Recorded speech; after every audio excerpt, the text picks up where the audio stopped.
All right, lift off and the clock has started. Yes, sir, reading you loud and clear. Roger, roll, Discovery. Discovery, roger, there, Brahma. Thank you, Andrew, and welcome to the April 10th, 2019 edition of Space News. This is Michael Abdillah, and I have Tina Stagg and Angela De Grazia with me tonight from the Space Association of Australia. First up tonight, let's look at Rocket Lab in New Zealand. Rocket Lab's next Electron mission will launch 3 satellites for the US Air Force. The mission, announced last week and scheduled for launch late this month, will place 3 small sats with a combined mass of more than 180 kilograms into orbit for the Defence Department's Space Test Program in partnership with the Defence Innovation Unit. The mission, designated STP-27RD by the Space Test Program, is the first for the new Rapid Agile Launch Initiative, an effort to procure launches from non-traditional venture-class companies. The program has also awarded a contract to Vox Space, the government services arm of Virgin Orbit, with 3 more launches planned for this year. Angelo, what's happening in US space policy? Thanks, Mike. Members of the House Science Committee questioned why NASA should accelerate its plans to land humans on the moon. At a hearing last week on NASA's budget request, Representative Eddie Bernice Johnson, Democrats Texas, chairwoman of the committee, said she was sceptical of the need for a crash program to get humans to the moon by 2024, unswayed by statements last week by Vice President Mike Pence that the US was in a new space race. During the hearing, NASA Administrator Jim Bridenstine said the agency was working on an amendment to its budget request to address the costs of the accelerated program, which he said should be ready around the middle of the month. That's fast work. Further, NASA Administrator Jim Bridenstine said last week that he hoped to have an initial plan for getting humans to the moon completed in the next couple of weeks, as I just said before. In an interview, Bridenstine said that the plan will be coordinated within the administration, including the Office of Management and Budget, before sending it to Congress. In an earlier town hall meeting, he said that nothing is off the table regarding potential ways to get humans on the surface of the moon by 2024, but that the best option remained using the Space Launch System and Orion. In a separate speech at an astronomy meeting, he emphasised he would seek additional funding to carry out the plan and not cannibalise other parts of the agency like science. Okay, Tina. Thanks, Angelo, and good evening, space fans. In NASA commercial crew news, Boeing confirmed early last week that it's delaying its commercial crew test flight by 3 months.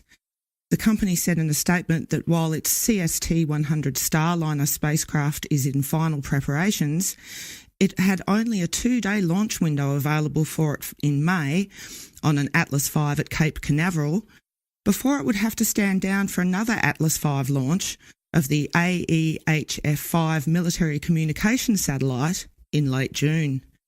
Boeing said it's now planning to carry out that uncrewed test flight in August. Meanwhile, NASA has approved plans to turn the commercial crew test flight into a long-duration mission to the International Space Station. The crewed flight test of Boeing's CST-100 Starliner, now scheduled for launch no earlier than late this year, will be extended for potentially months, although NASA said the exact duration would be announced later.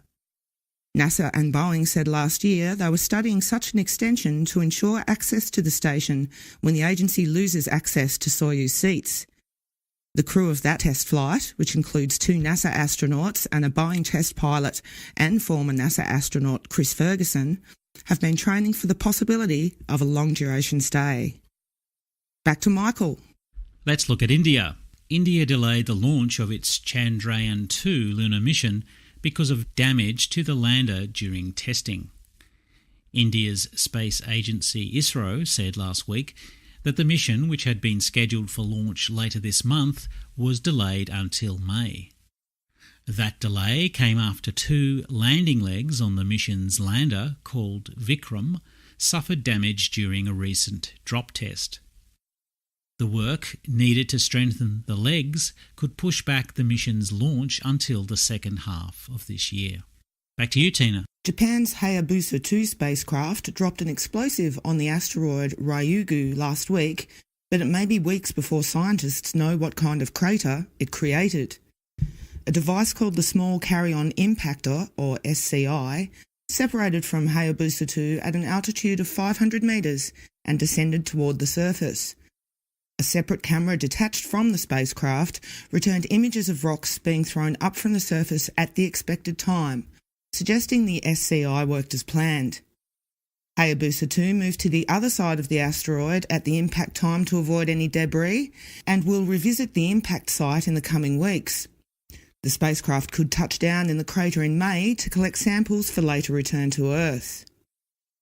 And in general commercial program news, Amazon has filed plans to develop a broadband constellation of more than 3,000 satellites.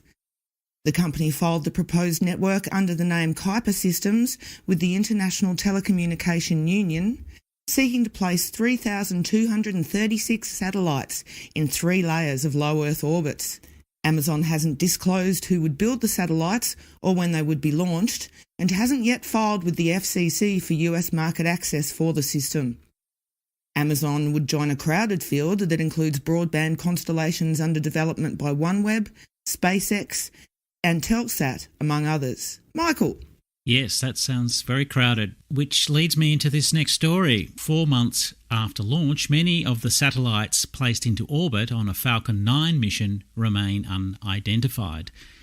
The SAA mission in December placed 64 satellites into orbit, but 19 of them remain unidentified in the catalogue maintained by the US Air Force.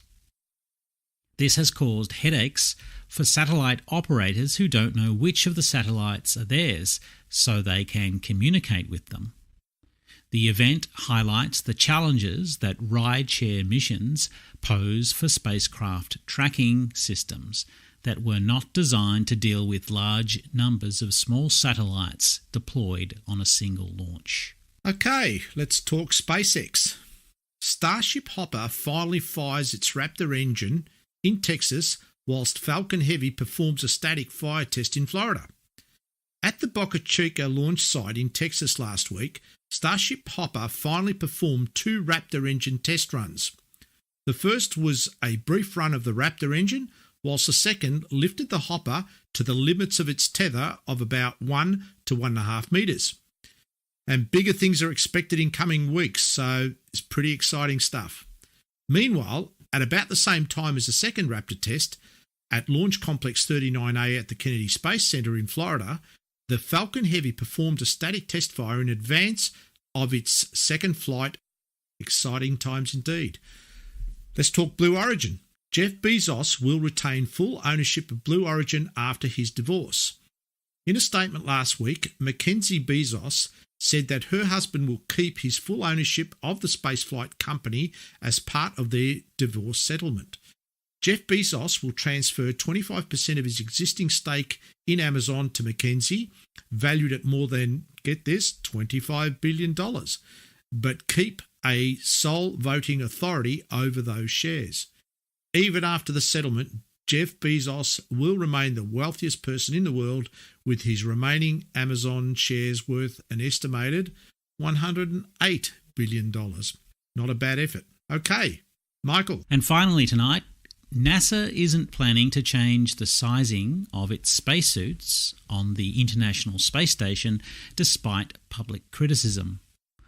Only one medium-sized suit is currently available on the station, which led NASA to cancel what would have been the first all-female spacewalk last week, when Anne McClain said she felt more comfortable using a medium-sized suit versus a large one as had been planned.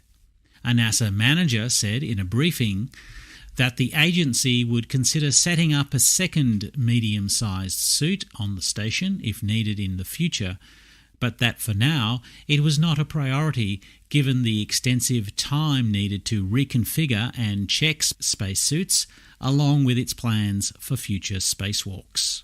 Well, that's all we have time for tonight. Thank you, Tina. Thank you, Angelo. And it's back to you, Andrew.